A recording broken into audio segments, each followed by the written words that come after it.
Le petit conte du jour. Les amitiés du patient envers son soignant peuvent souvent se limiter à de belles images de paix cordiale et sans vraiment de rancœur, si le soignant n'y voit plus grand-chose à sa mission de paix pour le corps et l'âme qui mue ce dernier des belles énergies du quotidien. Mais alors, comment en expliquer la fausse joie actuelle de ce corps, toujours en train de chercher la vérité au fond de cette drôle d'âme, qui parfois n'est même plus là? Bien, voilà un petit conte pour essayer de comprendre ce que l'âme peut bien avoir à faire dans toute cette histoire de soignant soigné, libérateur du mauvais miasme qui surgirait de telle façon dans nos vies de corps ainsi animés d'une âme. Il était une fois une petite fille, dont le doux prénom qu'était Jasmine, avait eu envie d'une petite glace se trouvant à l'arrière et tout au fond du grand congélateur familial. Mais Jasmine ne prit pas la peine de demander de l'aide à sa mère ou son grand frère, présent ce jour-là. Elle tomba donc, la tête la première, dans le coffre réfrigéré, tout en se coinçant les pieds entre la partie mobile du congélateur et les grandes parois du bac de réfrigération inférieur.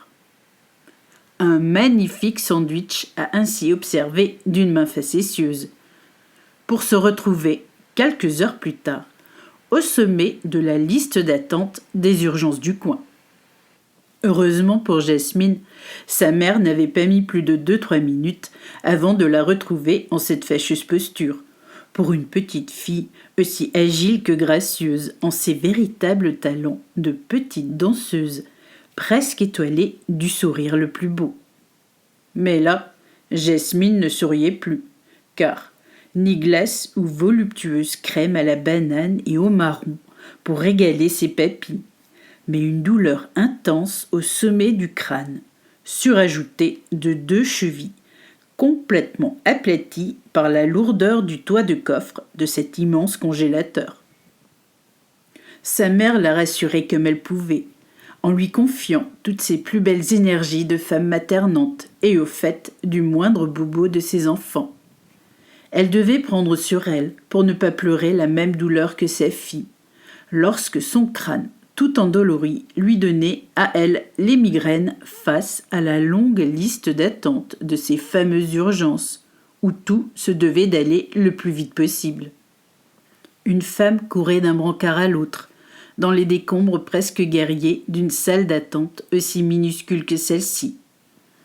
Mais voilà qu'arrivait la grande marée noire du premier contingent de médecins, prêts au combat de la dernière chance, pour beaucoup de ces vieux corps, presque sans vie, face à la douleur d'une hanche ou d'une mémoire sans plus aucun disque dur de rechange à y insérer.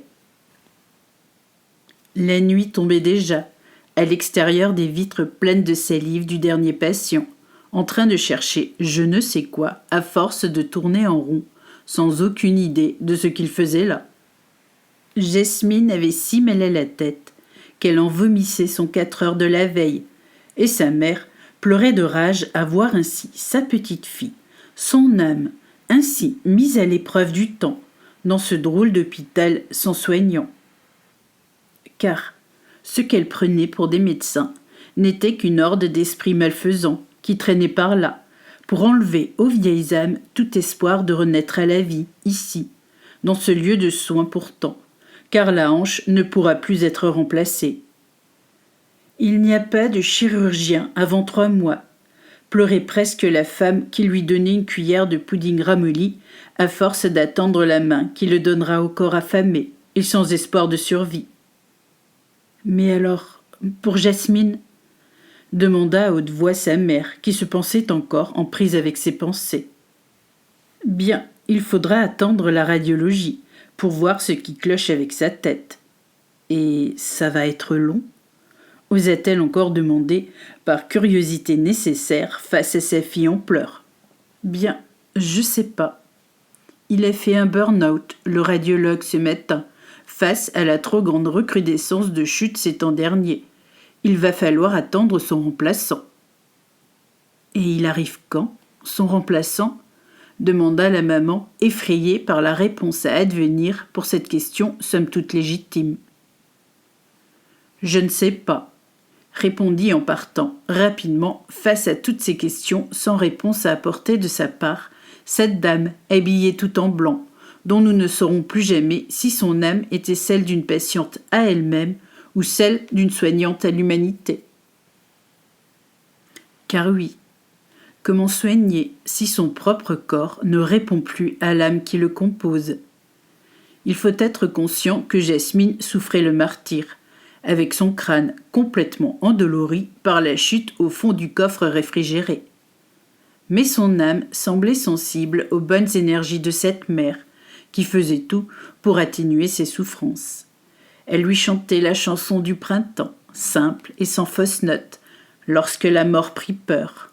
En effet, elle rôdait sans cesse dans ces lieux, où les âmes hurlent à la peur de ne plus vouloir continuer de vivre ainsi, dans la douleur et la souffrance permanente du docteur et de la belle blouse, si blanche de virginité absolue, lorsqu'elle n'est plus que véritable tristesse d'être ainsi constamment aux abonnés absents.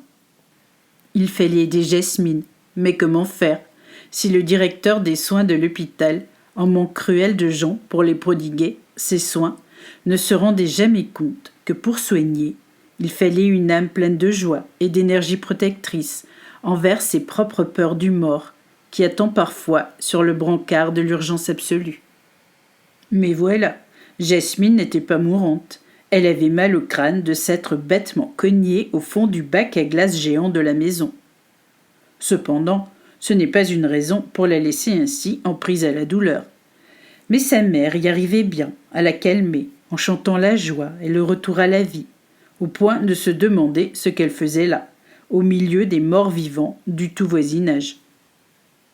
Elle se releva de sa place, attribuée sur le fauteuil du moins urgent, pour demander à la dame assise dans l'entrée et qui assignait les degrés d'urgence si elle pouvait ramener ses filles à la maison.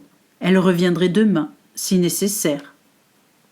Mais l'âme de cette dernière se prit d'affection pour la vie, elle aussi, en voyant cet enfant seul au milieu de la désespérance du corps meurtri par la peur de mourir au sein même de l'urgence qu'il représentait pour ce pavillon hospitalier dédié à leur cause. Cette femme sentait que la petite avait mal, et que même si elle n'était pas médecin, ses vomissements ne lui disaient rien qui vaille. Il ne fallait pas qu'elle parte avant d'avoir vu quelqu'un de compétent à ce sujet-là.